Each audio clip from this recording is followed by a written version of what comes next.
Hello बच्चों, स्वागत है आप सभी का आपके इस यूट्यूब चैनल में। तो आज के इस क्लास में हम करेंगे कक्षा 7 जेसीईआरटी बोर्ड मतलब झारखंड बोर्ड के बुक का गणित का प्रश्नावली 12.1, जो कि इस चैप्टर का नाम है सरल समीकरण, जिसको इंग्लिश से सिंपल इक्वेशन कहते हैं। तो इस चैप्टर में हम सीख जाएंगे समीकरण क्या है, दैनिक जीवन में समीकरण का उपयोग, समीकरण का निर्माण।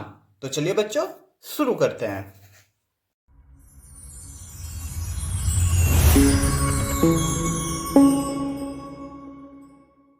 तो बच्चों प्रश्नावली 12.1 का पहला नंबर क्वेश्चन है, निम्नलिखित में से समीकरण को छांटिए। ठीक ना, इसमें कह रहा है, यहाँ पे दिया गया है कुछ डाटा, उसमें समीकरण को छांटने बोला है। तो हम लोग को जानना पड़ेगा कि समीकरण किसे कहते हैं। तो आपके बुक में ही दिया गया है, चलिए उसको देख लेते हैं एक बार कि समीकरण आखिर कहते किसको हैं।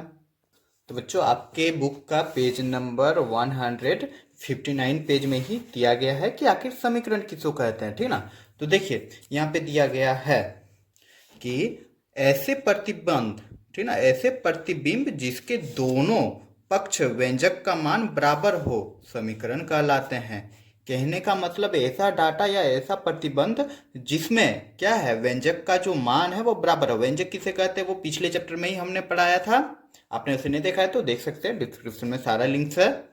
आगे देखिए, मतलब यहाँ पे ये कहा कि जो बराबर हो, ठीक ना, व्यंजक का मान बराबर हो। कहने का मतलब ये देखो, x-3 बराबर है 15, मतलब ये बराबर ये है। उसी तरह x+1 बराबर है 5 के, तो मतलब ये डाटा इसके बराबर है, ये व्यंजक 3x बराबर है 15 के, x/4 बराबर है 1 के। मतलब बराबर जो आ जाए, जिसमें बराबर साइन आ जाए, ठीक ना, वही सारा आपका क्या हो गया, समीकरण हो गया।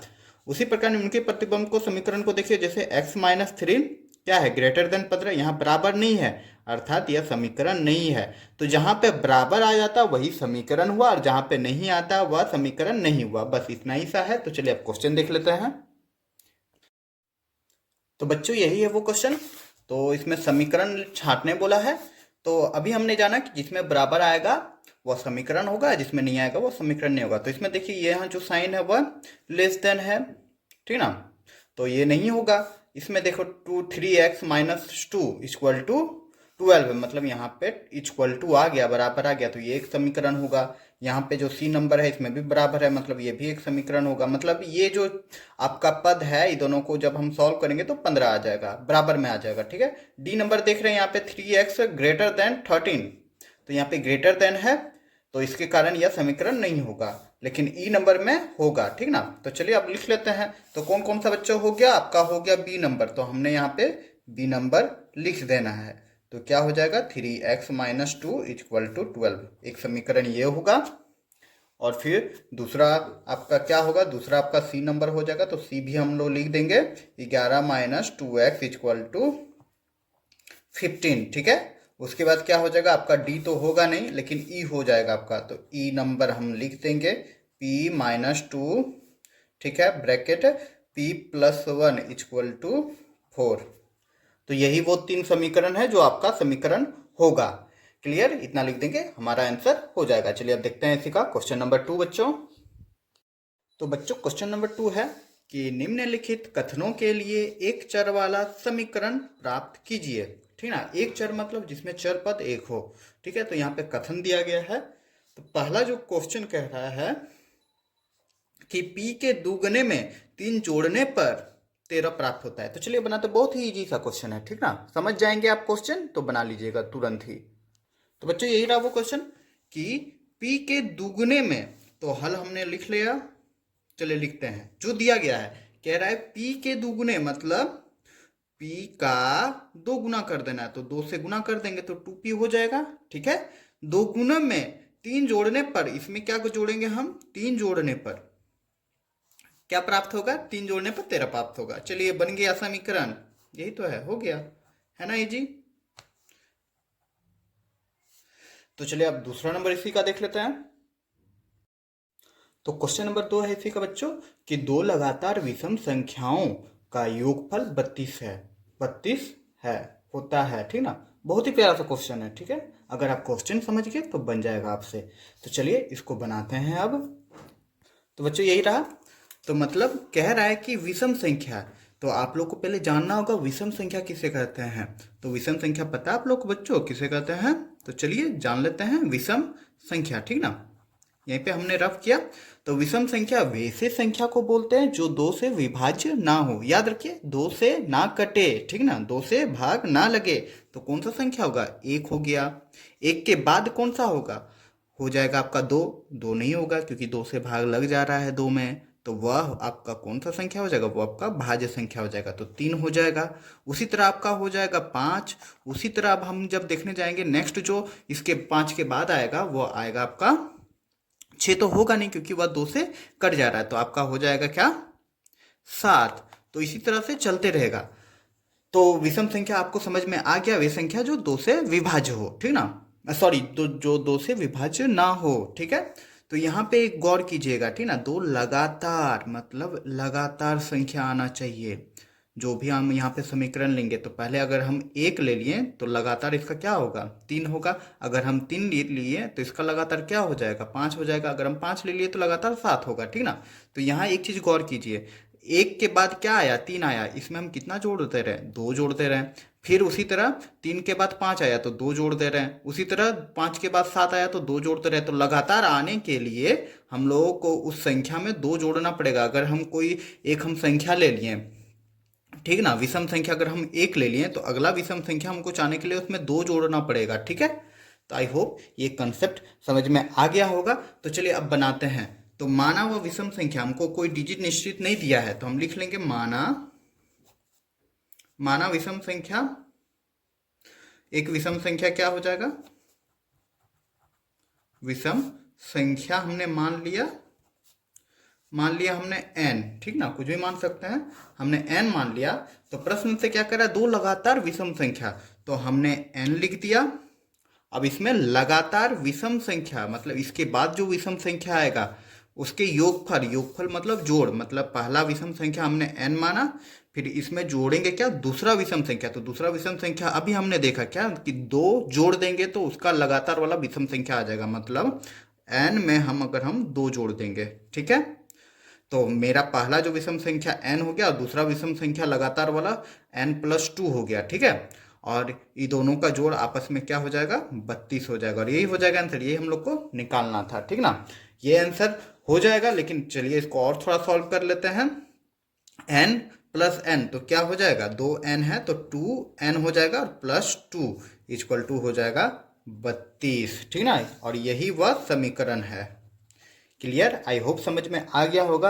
अब आप लोग बोलेगा ये कैसे हो गया सर? तो चलिए इसको जांच भी कर देते हैं, यहीं पे कर दे रहे, ठीक ना। आपका यहाँ पे आंसर हो जाएगा, ठीक है। तो जांच कैसे करते रहे? हमने बताया कि 2n+2 = 32 होगा। कैसे होगा? चलिए इसको सॉल्व कर देना है। क्या करना है? देखो 2n का n लिख देंगे, यहाँ 32 हो जाएगा, ये +2 में उधर जाएगा तो -2 हो जाएगा। तो 2n बराबर क्या हो जाएगा? यहाँ पे 32 में 2 घटा देंगे तो 30 हो जाएगा। तो n बराबर क्या हो जाएगा? 30/2। काट दे रहे हैं तो 15 हो जाएगा। तो पहला जो हम विषम संख्या ले लिए 15 ले लिए, और दूसरा विषम संख्या क्या हो जाएगा? दूसरा विषम संख्या 15 में हम दो जोड़ देंगे, एक ये विषम संख्या एक ये विषम संख्या। जब इसको जोड़ेंगे 15 15 30 और 2 कितना हो जा रहा? 32 आ जा रहा है। देखो मैच कर जा रहा ना इससे। तो आई होप ये क्वेश्चन भी आप लोग को समझ में आ गया होगा। तो आप लोग को इस क्वेश्चन को बनाने के लिए विषम संख्या का ज्ञान होना जरूरी है। तो आई होप ये विषम संख्या क्या है आप लोग को समझ में आ गई होगी। तो चलिए अब देखते हैं अगला क्वेश्चन। तो अगला क्वेश्चन है बच्चों, क्वेश्चन नंबर 3 कि x एक संख्या है जिसमें 3 घटाने पर 17 प्राप्त होता है। तो चलिए इसको भी बना लेते हैं। ये भी बहुत इजी सा क्वेश्चन है। तो यहाँ देखिए जो कहा गया वो हम कर दे रहे हैं। x एक संख्या है, ठीक ना, हमने x लिख दिया, जिसमें क्या बोल रहा है? 3 घटाने पर, इसमें क्या घटा देंगे? हम 3 घटा देंगे। तो x में हम जब 3 घटा देंगे तो क्या प्राप्त हो जाएगा? 17 प्राप्त हो जाएगा। और यही हो जाएगा आंसर। एकदम इजी है, ये याद रखिएगा। क्वेश्चन में आपको एक चर वाला समीकरण कहने बोला है, ठीक ना, बनाने बोला है। तो देखिए इसमें एगो चर भी पद है। चर मतलब ऐसा पद जिसका मान बदलता है, जैसे x y z a b c। तो एक चर है, ठीक है। और ये समीकरण है क्योंकि इसमें बराबर है।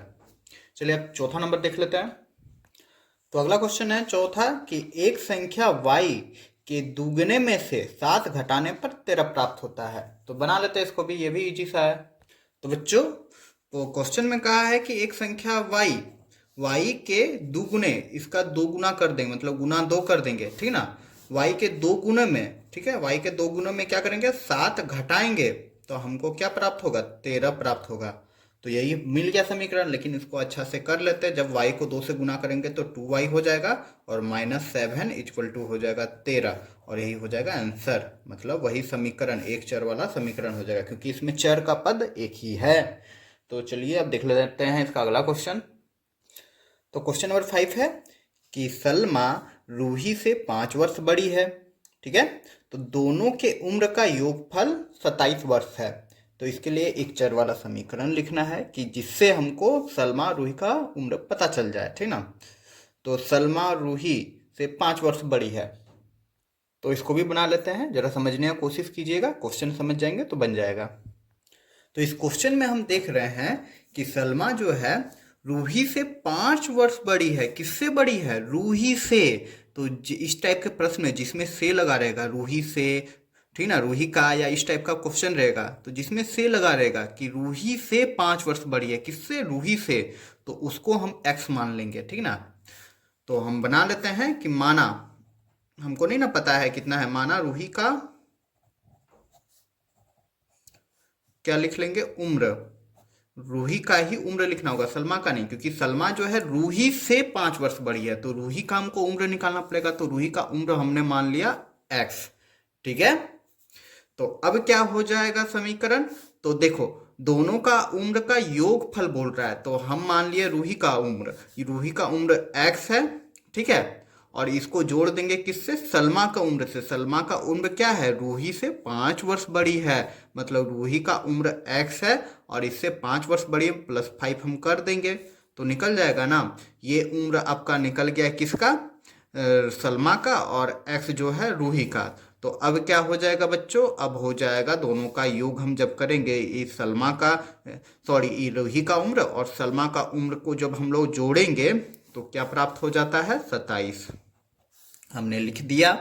अब इसको सॉल्व कर लेते हैं, तो x है और x है, x प्लस 5 आ गया इक्वल टू 27 आ गया।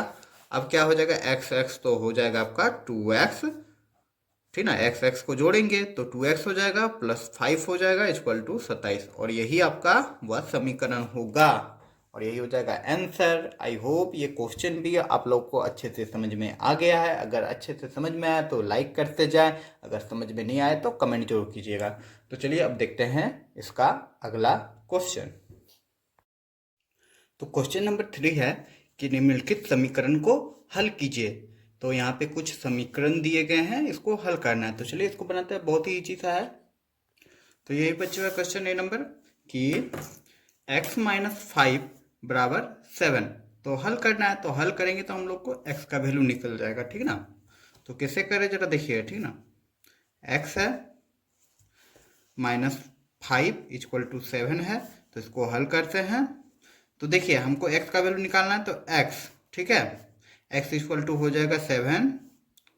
हमको जो समान पद है उसको एक साथ रखना है, ठीक ना। तो संख्या वाला को संख्या के पास रखेंगे, और जो आपका चर पद है x y z उसको एक जगह लिखेंगे। तो यहाँ पे सिर्फ x है, तो यहाँ देखो -5 है, जब बराबर के उस साइड जाएगा तो माइनस इधर है, तो उस साइड जाने से प्लस हो जाएगा, तो यहाँ +5 हो जाएगा, ठीक ना। यही होता है कि बराबर के इस साइड अगर माइनस है उस साइड भेजेंगे तो प्लस हो जाएगा, अगर यदि यहाँ पे प्लस है तो उस साइड जाएगा तो माइनस हो जाएगा, अगर यहाँ पे गुना में है तो उस साइड जाएगा तो भाग में हो जाएगा, और भाग में है उस साइड जाएगा तो गुना में हो जाएगा, यही रूल है। तो अब बच्चों क्या आ गया, अब आ गया x बराबर 7 और 5 को जोड़ देंगे तो कितना हो जाएगा, 7 5 12, ठीक है, और यही हो जाएगा आंसर। आई होप समझ में आ गई होगी। चलिए अब देखते हैं बी नंबर इसी का। तो बी नंबर आपका ये रहा कि y + 3 इक्वल टू 10, ठीक ना। तो पहले जो क्वेश्चन दिया है वही लिख लेंगे हम लोग, ये लिख लिया हमने।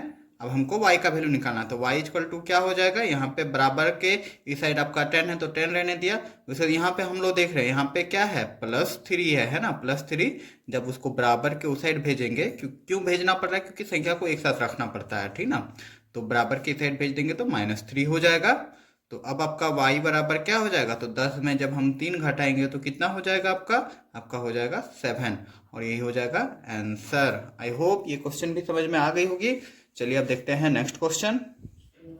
तो इसी का क्वेश्चन नंबर सी है कि 3x माइनस 4 इक्वल टू 11, ठीक ना। 3x घटा 4 जब करेंगे तो बराबर 11 आ जाएगा। तो हमको संख्या को एक साइड लिखना है, तो लिख लेंगे 3x इक्वल टू क्या हो जाएगा, डायरेक्ट लिख रहे हैं, ठीक ना। यहाँ पे ये संख्या नहीं उतारे, बराबर के साइड क्या है 11 है, तो हमने लिख दिया, ठीक है, यहाँ पे कोई दिक्कत नहीं। अब देखो यहाँ पे बराबर के इस साइड जो संख्या वाला शब्द है वो किस में है, 4 में है, लेकिन माइनस में है। जब उस साइड भेज देंगे तो क्या हो जाएगा आपका +4 हो जाएगा, ठीक ना। तो बच्चों अब क्या हो गया, अब आपका हो गया 3x इक्वल टू कितना हो रहा है 11 में जब हम 4 को जोड़ेंगे तो 15 हो जाएगा, हमने लिख दिया। हमको x का वैल्यू निकालना है, ठीक ना, लेकिन यहाँ पे क्या है 3x है, और 3 इसमें क्या है गुना के तौर पे है ना। तो अभी हमने कुछ देर पहले बताया था, अगर गुना में है 3x यहाँ पे लिखा हुआ है ना, मतलब 3 इंटू एक्स है, 3 गुना में है ना x से, तो हमको x का वैल्यू निकालना है। तो 3 को उस साइड भेजेंगे तो इधर गुना में है, उस साइड जाएगा तो भाग हो जाएगा। तो यहाँ भाग लिखने का जरूरत नहीं है, बटा 3 हो जाएगा, ठीक ना। भाग मतलब भाग नीचे आ जाता है, बटा में ही अब काट देंगे तो आपका क्या आ जाएगा, 3 का पहाड़ा तो आप लोग को आता ही होगा, काटरंग कोटिंग करना तो आता ही होगा। 3 पचे 15, तो x बराबर 15, मतलब 3 पचे 15। सेम संख्या से कटना चाहिए, ऊपर और नीचे का। हम 3 से 1 3 का 3 काटें, और 3 पचे 15, सेम संख्या से कटना चाहिए, यही है। और यही x बराबर 5 हो जाएगा आपका आंसर। आई होप ये भी क्वेश्चन समझ में आ गई होगी। चलिए अब देखते हैं क्वेश्चन नंबर डी। तो क्वेश्चन नंबर डी आपका ये रहा कि 11 माइनस 7m, ठीक है, इक्वल टू 2m माइनस 16, यही है। मतलब 11 को जब घटाएंगे 7m से तो बराबर है 2m माइनस 16 के। तो हमने अभी बताया कि संख्या वाला को एक साइड लिखना है और बिना संख्या वाला को एक साइड लिखना है। बिना संख्या मतलब जिसमें चर पद हो, जैसे m यहाँ देख रहे हैं ना, तो ये दोनों को एक साइड हम लिखेंगे। तो चलिए करते हैं। तो देखिए इस m को हम इस साइड लाएंगे, ठीक ना, या फिर इस 16 को ही इस साइड ले आते हैं, जो लाइएगा, लेकिन हमको x इस तरह निकालना रहता तो हम इसी साइड ला रहे हैं, ठीक है। तो देखो यहाँ पे हम -7m लिख दिए, उसका देखो 2m इस साइड आपका क्या है बराबर के इस साइड में है, और प्लस है, जब हम इसको इस साइड लाएंगे, ठीक है, बराबर के इस तरफ लाएंगे, राइट से आपका जब लेफ्ट आएगा तो प्लस में है, तो ये -2m हो जाएगा, ठीक है। उसके बराबर का बराबर रहने दिया हमने। उसके यहाँ पे क्या है -16, तो -16 हमने इस साइड को लिख दिया, और यहाँ पे देख रहे हैं 11, ठीक ना, इस 11 को उस साइड भेज देंगे, तो बराबर के उस साइड भेज देंगे, तो ये 11 यहाँ पे प्लस में है, उस साइड चल जाएगा तो माइनस में हो जाएगा। आई होप ये कॉन्सेप्ट आप लोग को अच्छे से समझ में आ गया होगा।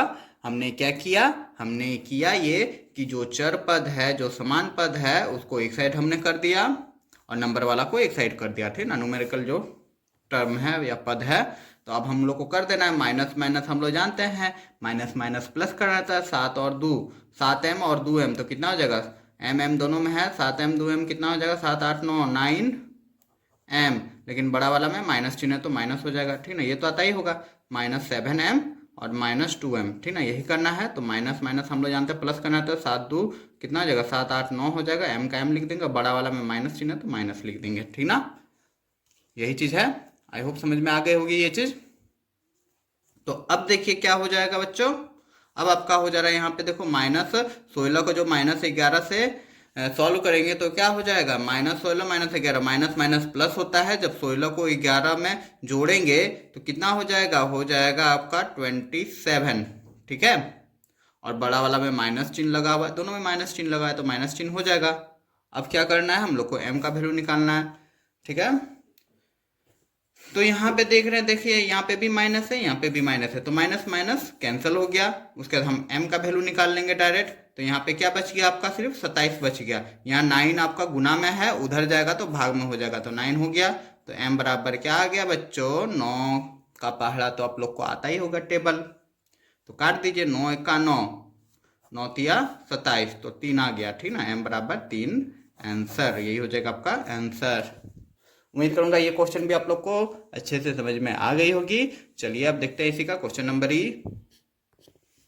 तो अगला क्वेश्चन नंबर ये है बच्चों कि 11p/4 इक्वल टू 22, ठीक ना। 11p/4 बराबर है किसके, 22 के। ठीक है, तो इसको सॉल्व करते हैं।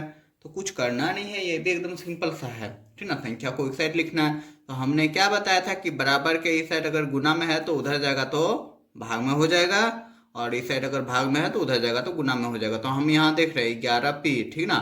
यहाँ जो 4 है ये बटा में है, मतलब भाग में है, उस साइड जाएगा तो गुना में हो जाएगा, ठीक ना। भाग में है तो एक वैसे भी क्रॉस मल्टीप्लिकेशन होता है ना, नीचे कुछ नहीं, एक है, एक को इससे गुना करेंगे और 4 को 22 से गुना करेंगे, ठीक ना। इसको क्रॉस मल्टीप्लिकेशन भी कहते हैं, लेकिन सिंपल सा शब्द समझ लीजिए कि भाग में था तो हमने उस साइड भेजा बराबर के, तो गुना में हो गया, तो बाई 4 हो गया। ठीक है, अब इसको गुना करके हम लोग लिख सकते हैं, पर हम यहाँ पे लिखेंगे नहीं क्योंकि सॉल्व करना इजी होगा। कैसे, चलिए देखते हैं। हमको तो पी का वैल्यू ना निकालना, तो पी बराबर आपका क्या हो जाएगा, यहाँ पे देख रहे गुना में है ना, 11 गुना में है आपके पी से, तो उस साइड भेजेंगे तो भाग में हो जाएगा। तो यहाँ 22 इंटू 4 और बटा 11 हो जाएगा, क्योंकि 11 यहाँ पे गुना में था, इस साइड आया तो भाग में हो गया। जैसे 4 यहाँ पे भाग में था, उस साइड गया तो गुना में हो गया। अब तो संख्या एक साइड हो गया और पी एक साइड हो गया। अब इसको काट दे रहे हैं, देखो 11 का 11 और 11 दूनी 22, इजिली कट गया ना, इसलिए हमने यहाँ पे गुना नहीं किया। तो अब देखिए क्या हो जा रहा है, 4 को 2 से गुना करेंगे तो 4 दूनी 8 और पी का वैल्यू आपका निकल गया, और यही हो जाएगा आंसर। चलिए अब देखते हैं अगला क्वेश्चन नंबर ई। तो क्वेश्चन नंबर आपका एफ है 3 ब्रैकेट x-2 ब्रैकेट, ठीक ना, 3 ब्रैकेट x-2 इक्वल टू 33। तो बहुत ईजी तरीके से इसको बताता हूँ, ठीक ना। तो यहाँ पे बहुत तरीके से बनाया जा सकता है। देखो पहले हम ब्रैकेट को खोल लेते हैं, मतलब 3 से गुना करेंगे फिर इसको गुना करेंगे ना, वैसे हम नहीं करेंगे, हम डायरेक्ट कर रहे हैं। देखो हम यहाँ पे क्या कर रहे हैं, ब्रैकेट वाला को लिख रहे हैं x-2, ठीक ना, बाई यहाँ पे क्या है 33। समझने की कोशिश कीजिएगा जरा। यहाँ पे हम लोग देख रहे हैं 3 जो है दोनों में कॉमन है, मतलब 3 का गुना x से भी है और 3 का गुना -2 से भी है, इसलिए इसको कॉमन ले लिया, बाहर ले लिया, मतलब गुना में है, ठीक ना।